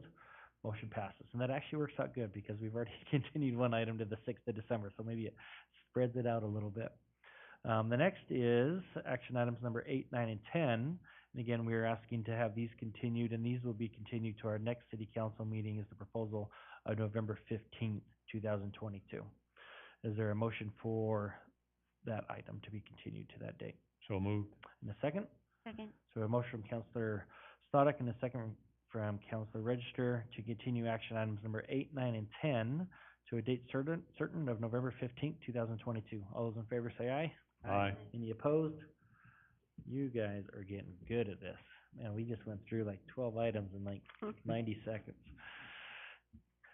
That moves us to action item number 11. Consider acceptance of the finance report. Mr. Williams, Counselor Williams. Is mine? Is it? All right, the Finance Committee has reviewed current accounts payable in the amount of $1,804,856.54 for the period ending October 25th, 2022, a net payroll of 0. Is that right? Okay, yeah. That might be good. Because there was no payroll yet, because the fact that we transferred from Thursday meetings to Tuesday meetings, and so it's still in process, when that report was put together. So she wanted to make sure you understood that. So Very good. next time, you'll have 2 payrolls. There you go. Zero's a lot easier to read. That's right. So if there's any employees listening and watching this broadcast, don't worry. You're still gonna get your paycheck on Thursday. So I don't wanna get a bunch of phone calls tomorrow about that. So it's coming. It's coming. Yes. Very good. I move that accounts payable in the amount of $1,804,856.54, represented by check numbers 165561 through 165715, and payroll for the amount of 0, be accepted, payments approved, and vouchers filed in the office of the city clerk. Do we have a second? Motion from Counselor Doty and a second from Counselor Williams for approval of the finance report. All those in favor say aye. Aye. Any opposed? Motion passes. Counselor Register, any council reports? I actually don't this week, although I would like to thank everybody for wearing purple and to see if we can get a picture. Yes, definitely. Let's make sure. I know last time we tried this, a couple of us ran off pretty quick, so Please lock don't the run door, Mr. Hilty. Make sure It's we only don't 7 forget. o'clock. So, yes. So, Counselor Stoddard. Yes, just one. We started the interview process today for the new CEO of Destination Caldwell. We did 2 today, 1 tomorrow, another 2 on Thursday. So, and so far, we have 1 excellent candidate. That's great. That's good to hear. Very good. Counselor Doty. We certainly have highlighted our police and fire tonight, which I also appreciate, but just all of our city employees were definitely shorthanded, so we appreciate all the hard work everyone does to make the city function, so. Very good. Thank you so much. Counselor Williams. Yeah, Mr. Mayor, at the, Mayor's Youth Advisory Committee, I thought a couple of things were really exciting. And you might have the details better than I do, but the YCAP, expansion and the youth ranch, treatment and the beds that they're adding and the way that the city is being served in those capacities, I thought was just tremendous and exciting, and it was good to be there to hear some of those details. Yeah, very good. Thank you. Yes, thank you for being there. Appreciate that. Counselor Allgood. Nothing tonight, sir. Very good. Counselor McGee. Not tonight. Okay, so I just have a few. I'll be quick so we get out of here, close to 7. One is just to remind people to vote a week from tonight. So it's the second Tuesday, which doesn't happen often, but it's always the first Tuesday after the first Monday. So throw that out there. So anyway, a week from tonight is election day. If you haven't voted, I think I voted about 2 months ago, so I'm good on that. But if those that didn't vote early, please get out and make sure to cast your vote next Tuesday. Job fair. So we announced that last time, but just so you're aware, that's been moved to November 29th. There are some scheduling conflicts. This allows us to have the full building at O'Connor in the parking lot. We're gonna get some police rigs out there and fire trucks and just light it up, get some advertising on it and try to get some applicants to come in. We have 50 jobs that people could apply for, so we're gonna try to get some of those filled. So we're working with Idaho Department of Commerce as well and excited for that. So if you want a free hot dog and a drink, come down to O'Connor Fieldhouse, 3 p.m. to 6 p.m. on November 29th. And lastly, I just want to make you all aware of the Turkey Challenge. I don't know if you saw those emails. I think they were sent out to all the staff. So we are doing a Turkey Challenge at the city. I spearheaded this at ACHD when I was there, and it was great. So we're doing it this year, pitting all the departments against each other to either raise money or canned food. So $10 in cash donations equals 1 turkey. 15 pounds of donated food equals 1 turkey. We're going to have leaderboards throughout all the departments where they can post the turkeys that they've been earning and collect that food and that money and give it to the Salvation Army. So yes, we have Margie here from the Salvation Army, so we're excited for that. So we've kind of encouraged. Oh yes, please. Yeah. I created, I'll send it to, a link that everybody, each department will have their own link if they want to donate, and you guys can keep track of it that way too. Awesome. That sounds great. Yeah, excited to see how each department does, and winning department gets a pizza party. So should be fun, and we've encouraged them to reach out to the community to get them to come and donate at their locations. Yeah, excited to see how much canned food we can raise. I think it will get several thousand pounds of food for the Salvation Army, so we're excited for that. A very needed time right now. And that's it for me. So with that, yes, Councilor Mayor, McGee. I just was going to note that my name is not on the ballot this time around, so I expect the election to go rather smoothly. Very good, very good. So I'm sure that the gentleman to your right hopes for smooth as well. So, okay, very good. So with that, do we stand for a motion to adjourn? And a second? Second. All those in